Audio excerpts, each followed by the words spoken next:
Our main character wakes up in a very weird and all he can see is a sea. And he wonders how he has gotten to the sea or how he will. He recalls that he wasn't in the sea like a few days. In fact, he figures that the last memory he can remember was riding on his bike, and a truck carrying a vending machine was in front of him. Suddenly, he sees that the rope used to hold the vending machine has loosened, and the machine is. He is a lover of vending machines. In fact, he enjoys buying from them every time, so he can't wait and watch what he likes seeing the most fall and get to. He jumps up from his bike, jumps towards the machine and tries to protect it from falling off, but the device falls on just his head. And that is the last memory he has of being human. He realizes he must have died, and maybe he has reincarnated. He is happy at the reincarnation opportunity, but it turns out that is just his first problem. While he is glad he has reincarnated, he tries to come out of the water he has found himself in. But he sees that it is not easy to come out of. He wonders what is going on, and when he sees there is no solution, he suddenly starts. It is at that point that he hears a voice welcoming him, and the voice is asking him to put in a. He really can't understand what is going on, but he can figure out that the voice he is hearing is his. The voice asks what people want to buy and even greets them goodbye, and he is amazed about it. It eventually dawns on him that he has become reincarnated as a vending. He is super surprised, and he doesn't know what to do. While the other side of him is so excited that he is reincarnated as a vending machine, another part of him is angry and sad at the opportunity of being reincarnated as a non-living. He concludes that since he is obsessed with a vending machine, it probably means that the universe has heard his prayers, and they can see his wishes, which is why they gave him exactly what he wanted. He accepts his fate and decides to find out how the machine works and how he will survive. He sees that he can only say a few words like welcome, please put in some coins, thank you, and you can win a. That's not much of a surprise to him since those are the exact words a normal vending machine can. He keeps trying to understand his new system, and he thinks of how he can use it. While he spends some time thinking, he sees some numbers, and he doesn't know what he assumes his brain is flashing those numbers across to him. But he quickly realizes that he is no longer human and there is no way his brain can flash numbers at him. He tries to find the numbers again, and he sees that it is the system shows him that he can use his points to buy things or change features on the vending machine. And he can also use them to change the products he wants to. He finds the points and sees that he has 1,000.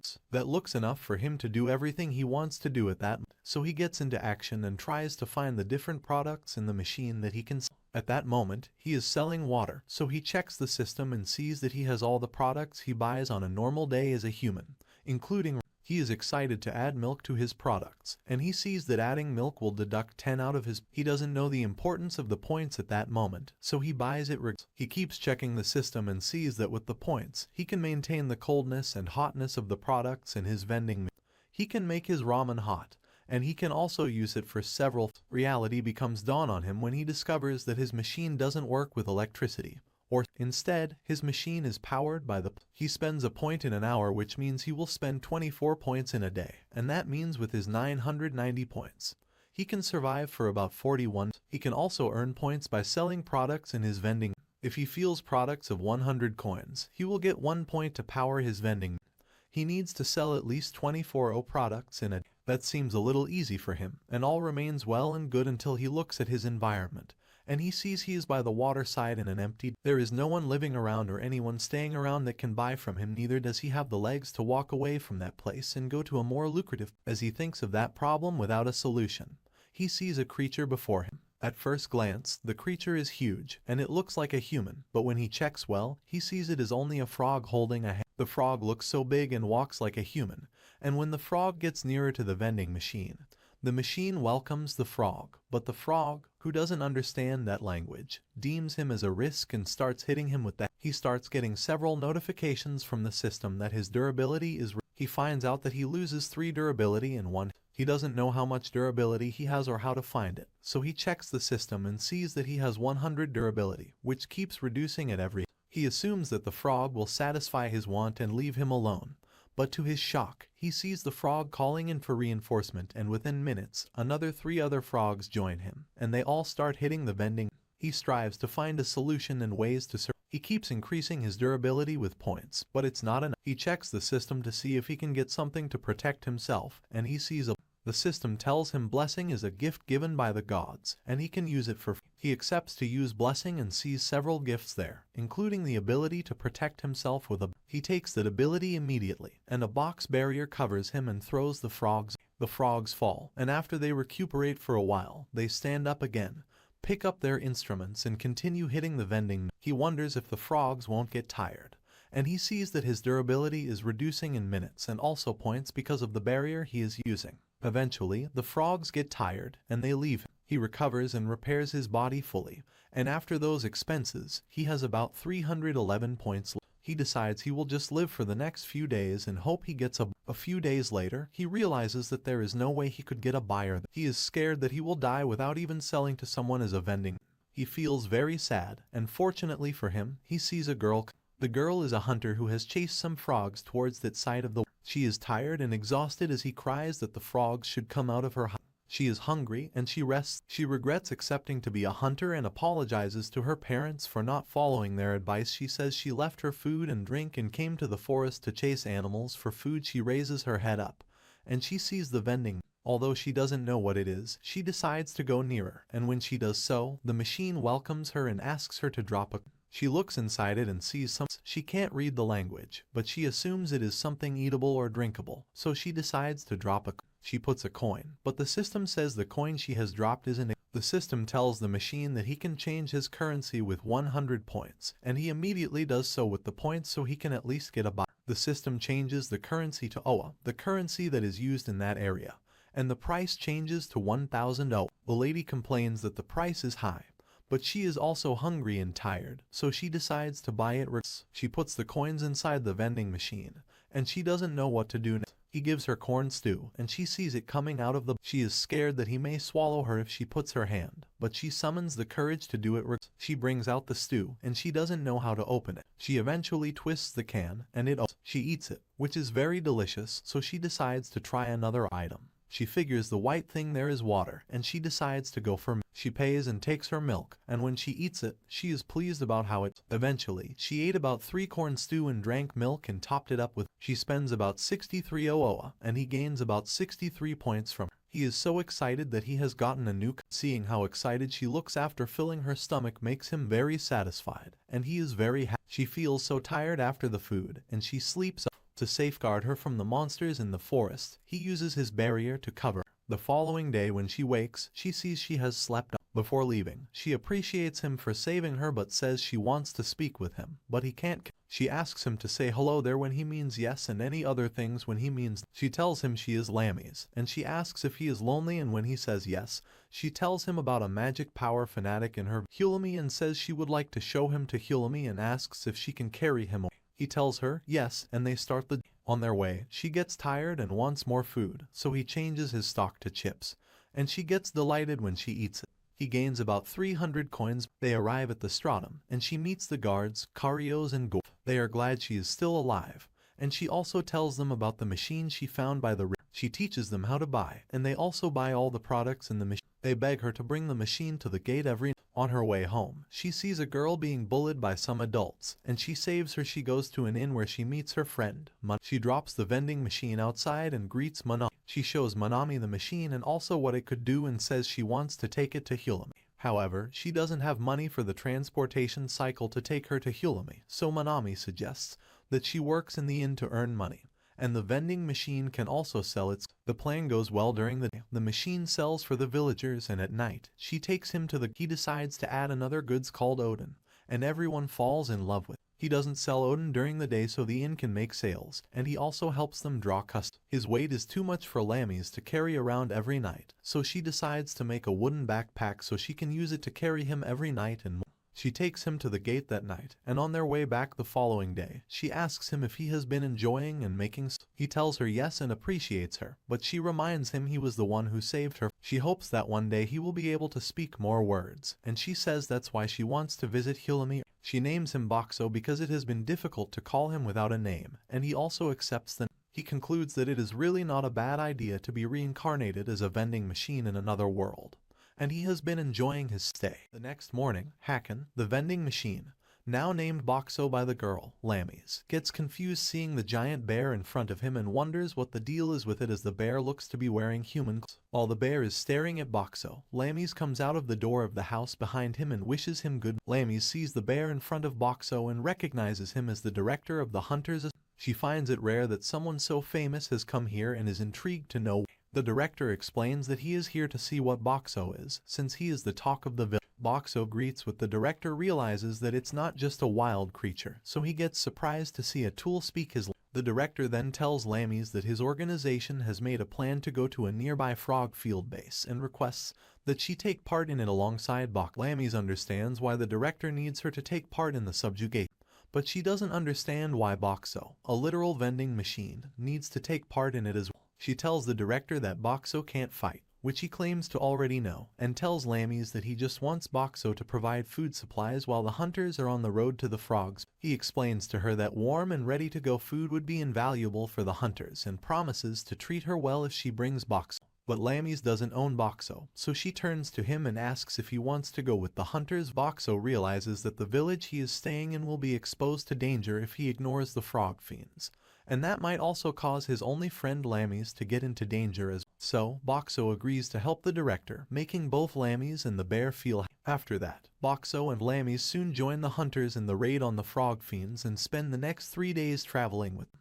While traveling, Boxo tells us what Director Bear told him earlier. According to Director Bear, the survival of the village is important, but what matters most is that the village doesn't lose custody of its transfer. The transfer circle is apparently a magic device that lets people come and go from the clearflow laid stratum to other strata or the. Basically, it's a transportation system, and this. Two hunters named Aka and Shiro talk about how this is the time of year to earn lots of money. Aka believes that there will be more frog fiends than last year and looks forward to getting as much loot as possible. But Lammy's and Boxo get worried as more frog fiends than usual mean more damage. Later, when the sun was setting, the hunters set up camp to stay the night. Lammy's drops Boxo after carrying him all the way when a hunter named Kirioil approaches her and tells her not to be afraid of the frog fiends as all the hunters will guard her and Boxo's. He knows that Boxo has a mind of its own and learns from Lammy's that if he puts his money inside Boxo, he can buy food or drinks from him. So, Kirioil buys a bottle of lemon tea and is surprised to see such exquisite.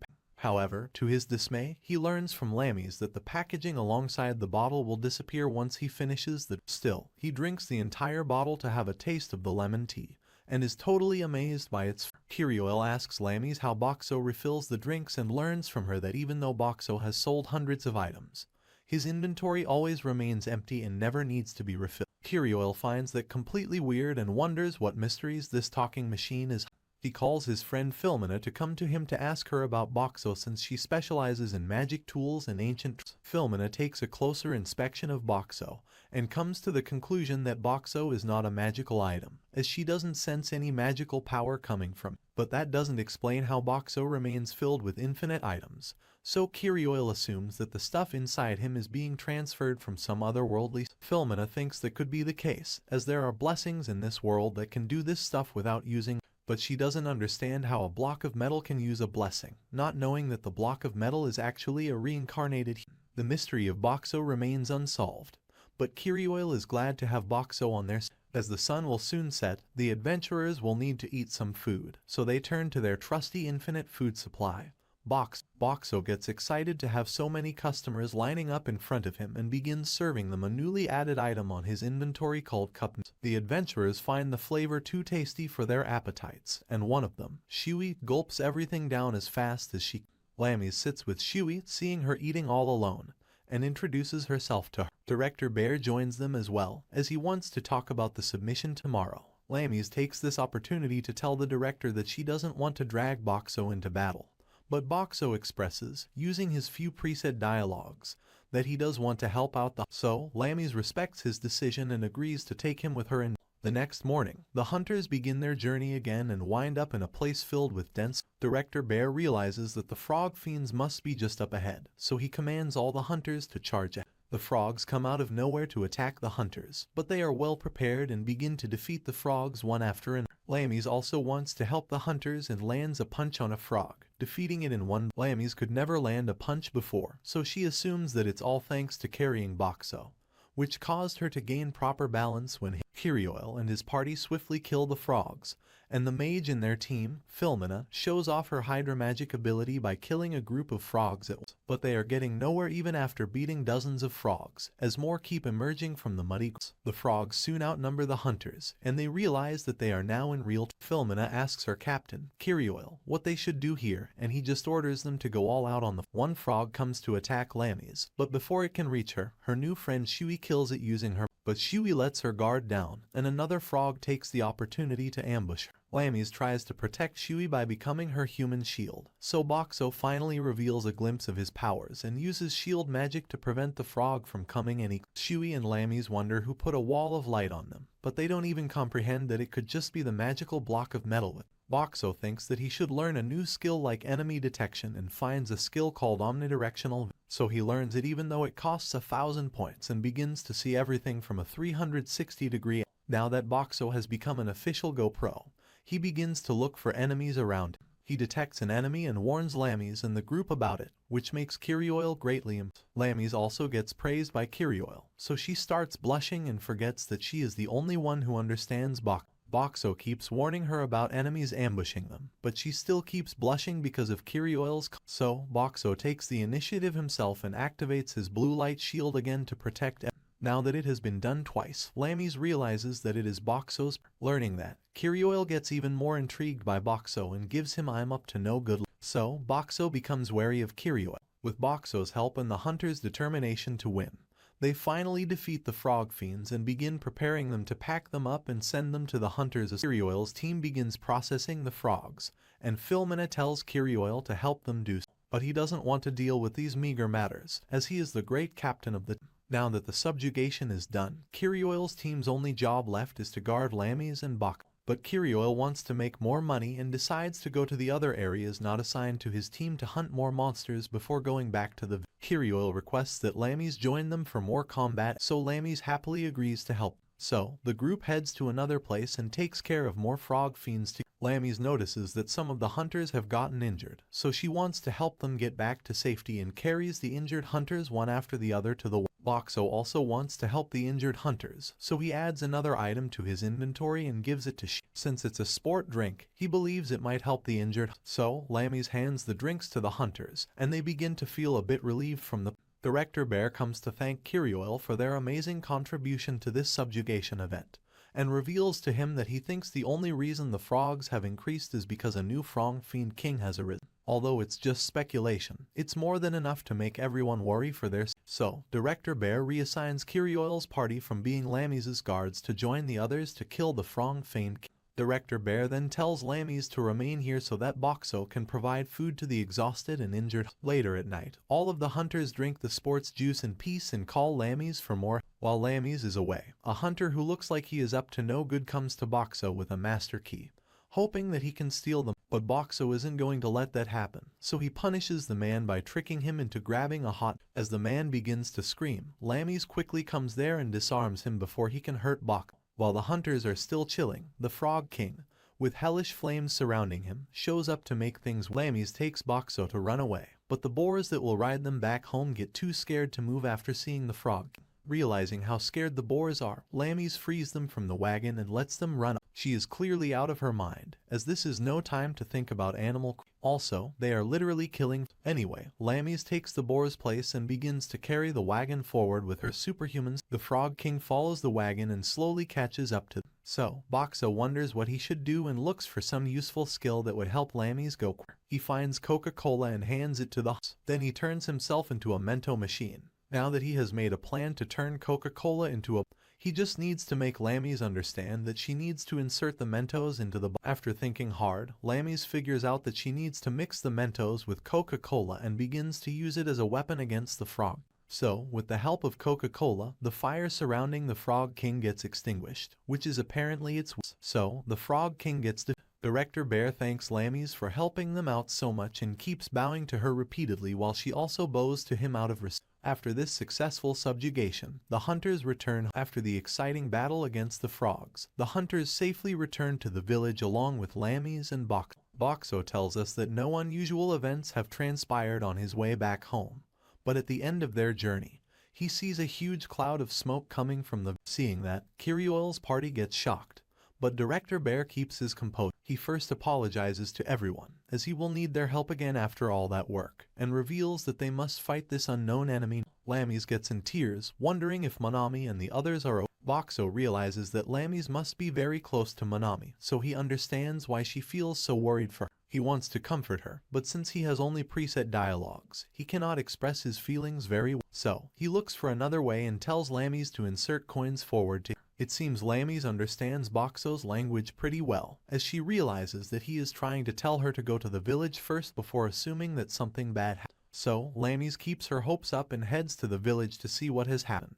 After entering the village, Lamis and the group see that all of the houses are completely in shambles. Boxo sees huge drag marks and assumes that something huge got dragged through. While he is wondering what that might be, Lamis rushes forward, hoping that her inn is okay. But when she reaches there, she sees that the inn is also completely Lamis screams Manami and Mrs.'s names, but none of them Boxo realizes that at this rate, Lamis will recklessly run inside the inn to look for them and hurt, so he tells her to calm down and think rationally. So, Lamis takes a deep breath and concludes that since there's no answer, Manami and Mrs. must have evacuated somewhere. She thinks hard about where they could have evacuated and realizes that they went to the Hunters. So, she and Boxo head to the Hunters Association to find out what has caused the. There she runs into her two old associates and high-level hunters named Karios and Gorth, who seem to have already slayed the two-headed snake-like monster that has wrecked the village. Karios feels relieved that Lamis is safe and sound, and knowing that she might be worried about Mrs. and Manami, Karios tells her that both of them are safe and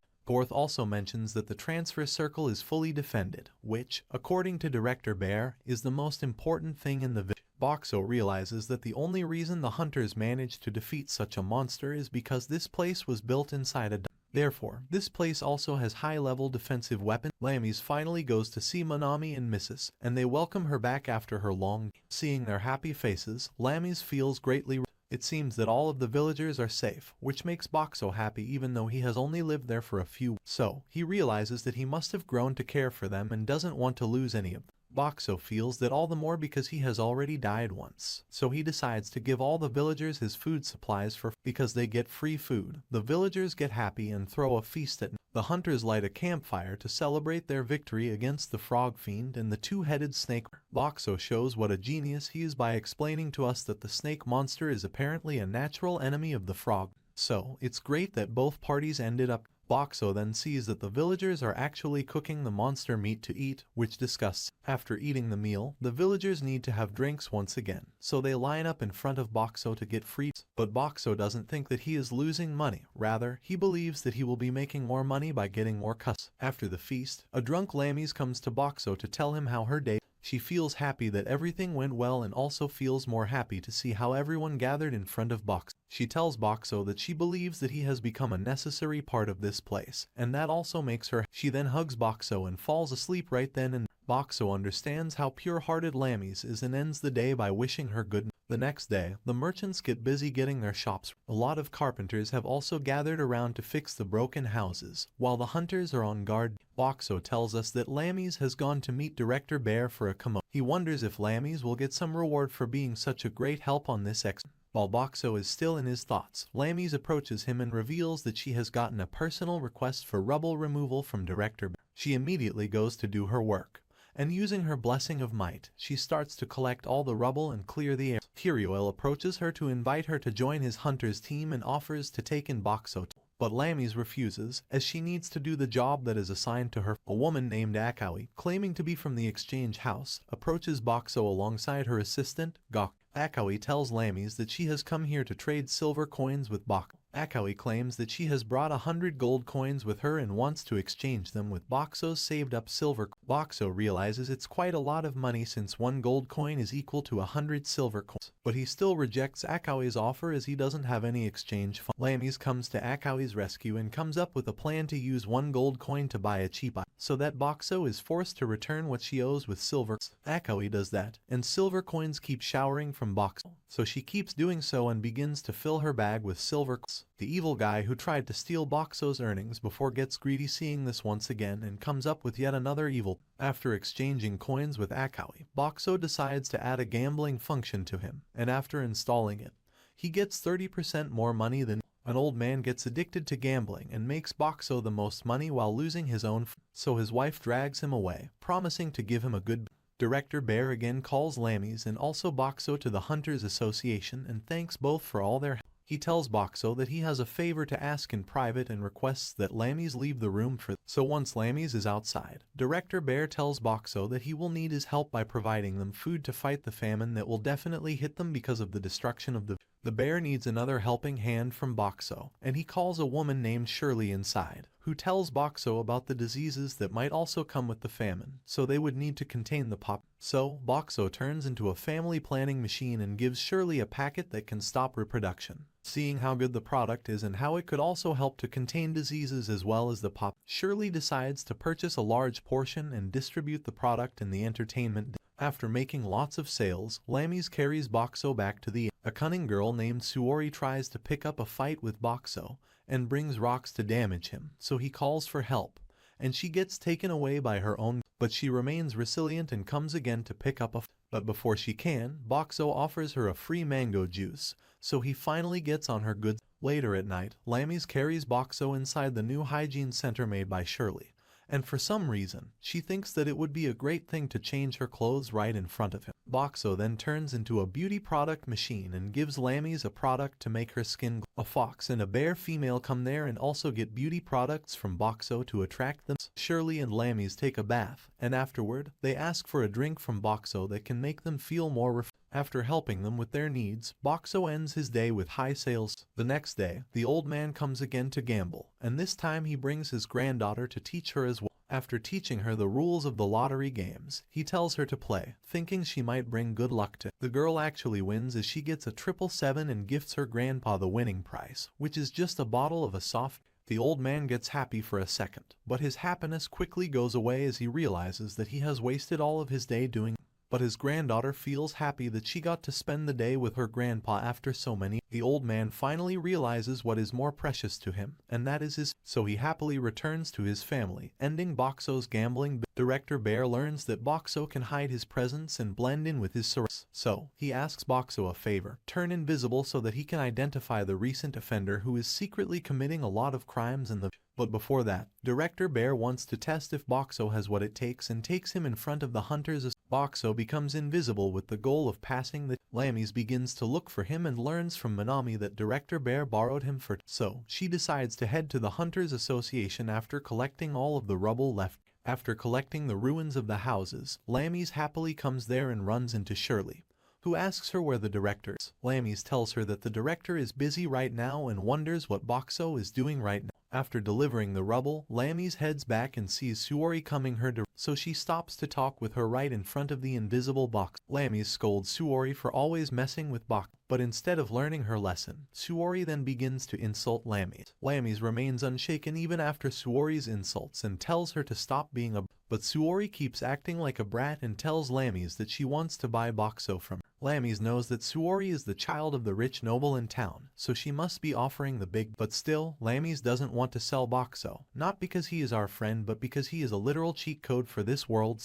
So, she tells Suori that no matter how much money she offers, she won't be handing over Boxo. Suori tells Lammies that she will offer her so much money that Lammies' family will fritter it away for 3 generations and still not run out. But Lammies makes it clear that she can't sell Boxo since she technically doesn't own it. Besides, mere paper can't replace a magical. So, Suori tells Lammies to set her priorities straight and thinks that instead of wasting her day with a block of iron, she should find a man who could fill her. Moreover, she thinks that Boxo would be happier spending time with her than a girl who has no sex appeal. But Lammies knows she has plenty and plays an Uno reverse on Suori. So Suori feels insulted and tells her that she is still. They both get into banter about who is hotter than the other, but end up getting no. So Suori gives up and finally becomes. She asks Lammies if she knows that Boxo isn't just some magical. Lammies explains that she is not sure what he is and thinks of Boxo as a human rather than a. Hearing that, Boxo gets thankful for having such a great, understanding friend and thanks Lammies once Suori. That's it for this. Did you enjoy this recap? If you did, kindly like this video and subscribe to our channel so we can bring you the recap of the next episodes of this weird anime. Until next time, stay safe and take